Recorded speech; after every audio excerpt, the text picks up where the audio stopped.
बात करेंगे कुछ खबरों की। इस प्रोग्राम में हम सबसे पहले बात करेंगे सनातनियों के आराध्य मर्यादा पुरुषोत्तम भगवान श्री राम के जन्मोत्सव यानी रामनवमी पर्व की। शहर में आस्था के रंग देखने को मिल रहे हैं और मंदिरों में भक्तों का सैलाब उमड़ पड़ा है। साथ ही सुरक्षा व्यवस्था का जायजा लेंगे और उस सूझबूझ की बात करेंगे जिसके चलते पैरालिसिस अटैक से एक शख्स की जान जाते जाते बची। रेल यात्रियों के लिए भी एक बहुत जरूरी खबर है जिसे दिखाएंगे आपको, और हाथियों के दहशत की रिपोर्ट दिखाएंगे और हादसे में कितनी मौत हुई यह भी दिखाएंगे। चलिए शुरुआत करते हैं बड़ी खबरों के सिलसिले की।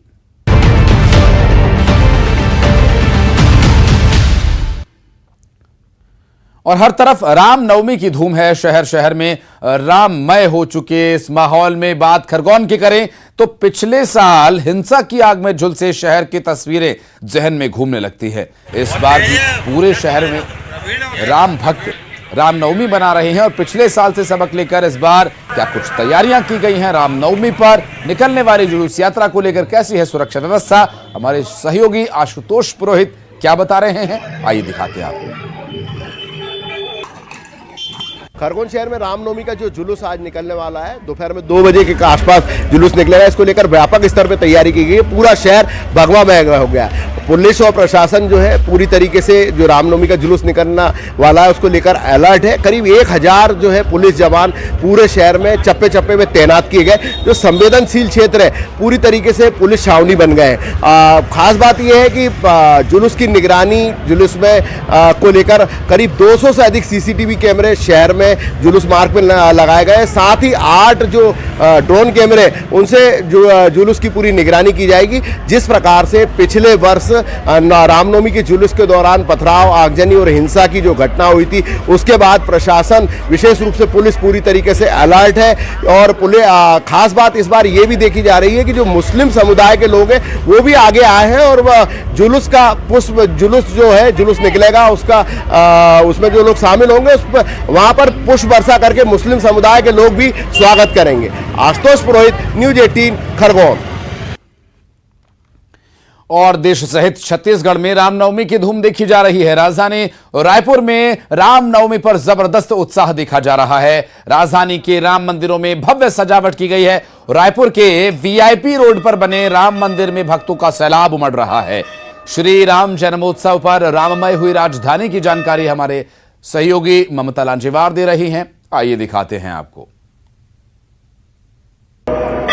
राजधानी रायपुर में रामनवमी पर जबरदस्त उत्साह दिखाई दिया। शहर के ज्यादातर राम मंदिर में श्रद्धालुओं की भीड़ सुबह से उमड़ी रही और भगवान राम के मंदिर को भव्य तरीके से सजाया गया था। राजधानी रायपुर का वीआईपी चौक स्थित जो राम मंदिर है वहां पर खासतौर पे फूलों से पूरा मंदिर सजाया गया था, फूलों और बंधनवार से, और बड़ी संख्या में श्रद्धालु यहाँ पर लगातार दर्शन करने के लिए पहुंच रहे हैं। अद्भुत श्रृंगार जो है वो भगवान राम और सीता का किया गया है। ये जो मंदिर है, इस मंदिर की खासियत ये है कि इस मंदिर को जिन्होंने बनाया मुस्लिम आर्किटेक्ट जो है वो मुस्लिम थे और इसके साथ ही मुसलमान जो कारीगर हैं उन्होंने इस पूरे मंदिर को तैयार किया है। और जब मंदिर यहाँ पर शुरू हुआ था तो योगी आदित्यनाथ यहाँ पर आए हुए थे। उसके बाद वो ये कहा जाता है, उन्होंने कहा था कि अगर मैं चुनाव जीतता हूँ तो उसके बाद में अयोध्या में राम मंदिर को लेकर राम मंदिर बनाने को लेकर और भी तेजी की जाएगी। और उसके बाद दूसरी बात यह है कि बड़ी न केवल यहाँ का राम मंदिर बल्कि राजधानी रायपुर के अलग अलग जो राम मंदिर है, चाहे वो दूधेधारी नट का राम मंदिर हो, चाहे और भी शहर के अलग अलग हिस्सों में बड़ी संख्या में श्रद्धालु भगवान राम और सीता के दर्शन करने के लिए पहुंच रहे हैं। शाम को यहाँ पर आतिशबाजी की जाएगी और मैथिली ठाकुर की भजन संध्या होगी। जगह जगह पर आयोजन किए जा रहे हैं और भव्य भंडारा भी किया जाएगा। हर साल वैसे भी रामनवमी को राम मंदिरों में भीड़ रहती है, लेकिन इस बार अगर हम बात करें तो और सालों की अपेक्षा और भी ज्यादा भीड़ नजर आ रही है। कैमरा पर्सन राजन के साथ ममता लांजेवार, न्यूज 18 छत्तीसगढ़। और इधर रामनवमी पर दुर्ग जिला भी पूरी तरह से राममय है। अयोध्या में श्री राम जन्मभूमि पर बन रहे भव्य राम मंदिर को लेकर शहर में रामनवमी पर उत्साह दोगुना है। जगह जगह ध्वज पताका लगाई गई हैं। भव्य झांकी तैयार की गई है और श्री राममय हो चुके पूरे शहर का ब्यौरा दे रहे हैं हमारे सहयोगी मिथिलेश ठाकुर। ताली बजाइए, आनंद से रहिए, दूसरे बार पढ़िए, आगे बार हम भिलाई में रामनवमी का पर्व इस वर्ष दोहरे उत्साह के साथ मनाया जाएगा। दरअसल श्री राम जन्मोत्सव समिति द्वारा 37 वर्ष पूर्व श्री राम मंदिर निर्माण की आधारशिला रखने के लिए, लोगों में अलग जगाने के लिए ध्वज यात्रा निकाली जा रही थी और अब इसका देखा गया सपना पूर्ण हो रहा है। अयोध्या में श्री राम मंदिर का निर्माण किया जा रहा है। ऐसे में श्री राम जन्मोत्सव समिति द्वारा इस वर्ष रामनवमी का पर्व दोहरे उत्साह के साथ मनाया जा रहा है। इस अभियान से लोगों को जोड़ने के लिए इस वर्ष समिति के द्वारा 16 मार्च से एक अभियान चालू किया गया था। इसके तहत में एक मुट्ठी दान प्रभु श्री राम के नाम अभियान चलाया गया। इसके तहत में करीब 250 से अधिक वार्डों में लोग पहुंचे और लोगों से एक एक मुट्ठी दान लिया गया और उस माध्यम से करीब 92 क्विंटल यहाँ पर चावल अर्जित किया गया और उसके बाद में इसी का महाभंडारे में उपयोग किया जाएगा। तो इस तरह से लोगों को जोड़ा गया है इस अभियान के तहत में। और आज जो है, जब रामनवमी का पर्व है, तो इसी अन्न से आज महाभंडारे का आयोजन किया जा रहा है। इसमें हजारों लोग शामिल होंगे, करीब 50,000 से अधिक लोगों का भोग का इंतजाम किया जा रहा है। वहीं पर आज दोपहर के बाद में शहर के जितने भी मठ हैं, मंदिर है, वहां से ध्वज यात्रा निकाली जाएगी। करीब 1150 जगहों से ध्वज यात्रा निकाली जाएगी, जो विभिन्न जगहों से होती हुई उलन मार्केट भिलाई पावर हाउस में पहुंचेगी, जहां पर एक धर्म सभा का आयोजन किया जाएगा। इसको लेकर पुलिस प्रशासन और जिला प्रशासन ने खास तैयारियां की है, क्योंकि एक बड़ा आयोजन होने जा रहा है और इसको लेकर सभी सतर्क हैं। वहीं लोगों में उत्साह देखा जा रहा है। न्यूज 18 छत्तीसगढ़ के लिए दुर्ग से मिथिलेश ठाकुर। और अब यात्रीगण कृपया ध्यान दें, अगर आप भोपाल के रानी कमलापति स्टेशन जाने वाले हैं तो गौर कीजिएगा, 1 अप्रैल को प्लेटफॉर्म नंबर 1 यात्रियों के लिए बंद रहेगा। स्टेशन का टिकट काउंटर भी बंद रहेगा। दरअसल प्रधानमंत्री नरेंद्र मोदी 1 अप्रैल को भोपाल दौरे पर होंगे, लिहाजा सुरक्षा के दृष्टिकोण से यह फैसला लिया गया है। क्या है प्रोटोकॉल्स और फिर यह सुविधा कब बहाल होगी, आइए बताते हैं। हमारे शैलेंद्र भदौरिया जो सहयोगी हैं क्या कह रहे हैं, दिखाते हैं। प्रधानमंत्री नरेंद्र मोदी 1 अप्रैल को मध्य प्रदेश के दौरे पर आ रहे हैं। वह राजधानी भोपाल में आयोजित कंबाइंड कमांडर्स कॉन्फ्रेंस में शामिल होंगे और इस दौरान वह रानी कमलापति स्टेशन भी पहुंचेंगे और यहां पर वंदे भारत ट्रेन की सौगात मध्य प्रदेश को देने जा रहे हैं। और यही कारण है कि 1 अप्रैल को आम यात्रियों के लिए रेलवे स्टेशन पर खासकर 1 नंबर प्लेटफॉर्म से पूरी तरीके से प्रवेश वर्जित होगा। उस दिन जो यात्री उस रेलवे स्टेशन से यात्रा करना चाहते हैं, उनको 6 नंबर प्लेटफॉर्म के माध्यम से स्टेशन के अंदर जाना होगा।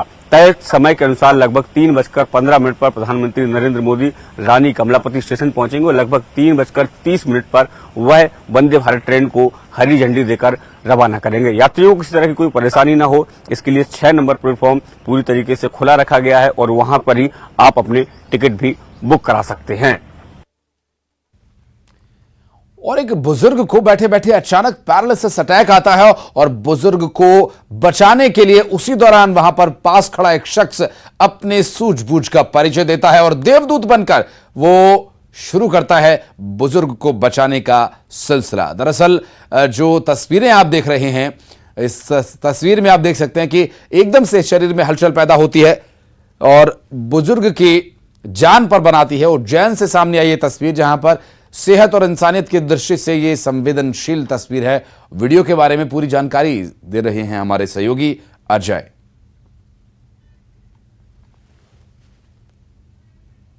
उज्जैन की इंगोरिया चौपाटी पर सोमनाथ रेस्टोरेंट के पास में पान की दुकान संचालित करने वाले जगदीश दास अपनी दुकान पर बैठकर चाय पी रहे थे। उसी दौरान जगदीश दास को पैरालाइज का अटैक आ जाता है और उनके पास में खड़े युवक ईश्वर दास ने अपनी सूझबूझ दिखाकर जगदीश दास के हाथ पैर को टेढ़ा होने से बचाया और उसके बाद गांव वालों की मदद से जगदीश दास को उपचार के लिए अस्पताल पहुंचा दिया। वहीं ईश्वर दास से जब हमने बात की तो ईश्वर दास का ये कहना था कि गांव के ही लोगों ने उनको कई बार बताया कि जब किसी को पैरालाइज का अटैक आ जाए तो उसको कैसे बचाया जा सकता है। तो उसी बात को ध्यान में रखते हुए ईश्वर दास ने जगदीश दास के साथ किया और उनके हाथ पैर टेढ़े होने से और उनको सामान्य स्थिति करने में प्रयास किया और जिसकी प्रयास करने से जो है जगदीश दास की स्थिति सामान्य हो गई। अभी फिलहाल जगदीश दास जो है उपचारित हैं और उनका जो है अब सामान्य स्थिति में है। पर ये वीडियो वायरल होने के बाद से ईश्वर दास की अब इंगोरिया में गांववासी सराहना कर रहे हैं। उज्जैन से अजय पटवा, न्यूज 18 मध्य प्रदेश। और रायगढ़ के धर्मजयगढ़ में वन मंडल में हाथियों का झुंड देखा जाने के बाद लोगों में कुछ देर के लिए दहशत का माहौल बन गया। दरअसल सड़क पार करते हाथियों के झुंड की एक तस्वीर सामने आई। हालांकि तस्वीर बेहद खूबसूरत है कुदरती तौर पर, लेकिन आम लोगों के लिए ये बहुत ही दहशत का माहौल है। जिन लोगों को नहीं पता उन्हें हम बता दें कि यहां पर हाथियों का झुंड जो सड़क पार कर रहा है, ये कई बार उत्पात भी मचाते हैं, आने जाने वाले लोगों को नुकसान भी पहुंचा देते हैं। इस झुंड में करीब करीब 25 हाथी हैं और आसपास कोई आबादी वाला इलाका है क्या, क्योंकि अगर ये झुंड रिहायशी इलाके में घुस गया तो फिर लोगों की परेशानी बढ़ सकती है। चलिए जानकारी लेते हैं हरपाल सिंह खूंटे से। लेकर धर्मजयगढ़ वन मंडल में हाथियों का समूह विचरण कर रहा है। बता दें 2 दर्जन से अधिक हाथियों के इस समूह में मादा और सावक हाथी भी हैं जो सड़क पार करते दिखाई दिए।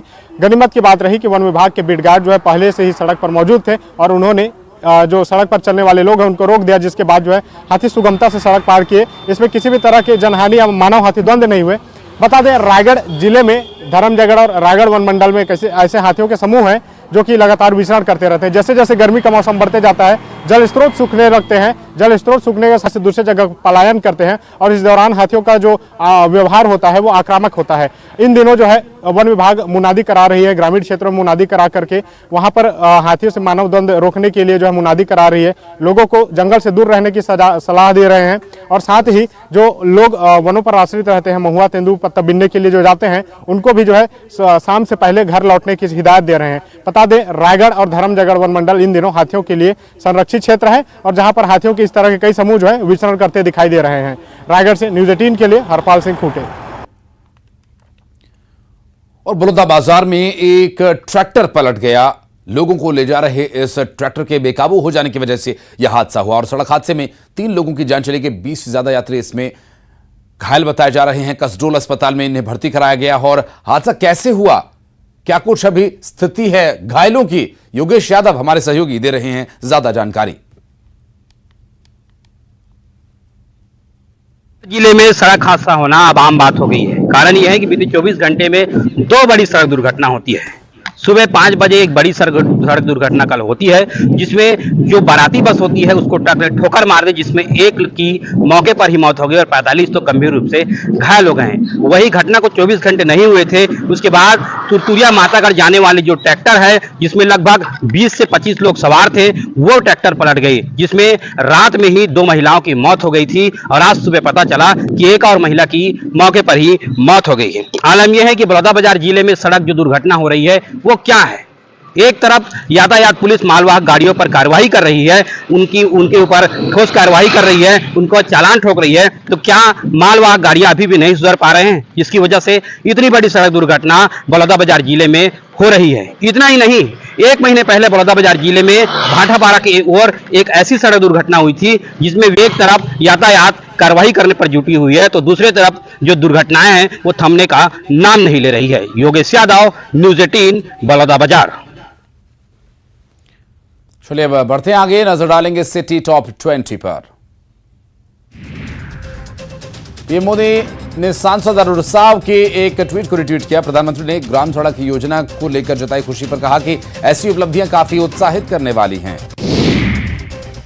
गृह विभाग के सचिव के नाम का फर्जी पत्र जारी, पत्र में अंधविश्वास फैलाने वालों पर कार्रवाई करने की उल्लेख, जांच में जुटी पुलिस। केंद्रीय गृह मंत्री के बयान पर कांग्रेस ने किया पलटवार, कहा राजनीति द्वेष में मारे गए ईडी के छापे। रायपुर में रामनवमी पर लोगों में जबरदस्त उत्साह, राम मंदिर में जुटी लोगों की भीड़, मंदिर में भगवान राम के जन्मोत्सव का भव्य आयोजन। के सरिया नाला क्षेत्र का मामला, भिलाई स्टील प्लांट के पास दिखा बवंडर, मौसम वैज्ञानिक ने शेयर किया वीडियो, लोगों ने बताया टॉर्नेडो का छोटा रूप। कवर्धा में सुरक्षा को लेकर पुलिस विभाग की पहल, जिला मुख्यालय पहुंचने वाले सभी प्रमुख रास्तों को चेक पोस्ट नाकेबंदी की व्यवस्था के तहत लाया गया। कोरबा में श्यामा प्रसाद मुखर्जी पावर प्लांट पर 5 लाख रुपए का जुर्माना। गोढ़ी मार्ग पर राख डंप करने को लेकर की गई कार्रवाई। एनजीटी के नियमों के खिलाफ किया गया था डंप। छत्तीसगढ़ में 10वीं और 12वीं की परीक्षा में नकल में आई कमी। नकल की जगह नॉलेज को मिला महत्व। कैरियर के प्रति सजग हुए छात्र। जशपुर में बच्चों के अश्लील वीडियोस पोस्ट किए जाने के मामले में 2 नाबालिगों पर कार्रवाई। भेजा गया संप्रेक्षण गृह। पेंड्रा में भालू के बाइक सवार को दौड़ाने का वीडियो हुआ वायरल। राहगीरों ने बनाया था वीडियो। दुर्ग में भरभरा कर गिरा सरकारी आवास। बाल बाल बच्चे लोग। अधिकांश मकान जर्जर होने की वजह से बनी ये स्थिति। सुकमा में शहीद जवानों की याद में सीआरपीएफ ने विमेन क्रिकेट मैच का किया आयोजन। और एक छोटा सा ब्रेक यहां पर ले रहे हैं, लेकिन आप कहीं मत जाएगा। बहुत जल्द लौटते हैं कुछ और अहम खबरों के साथ।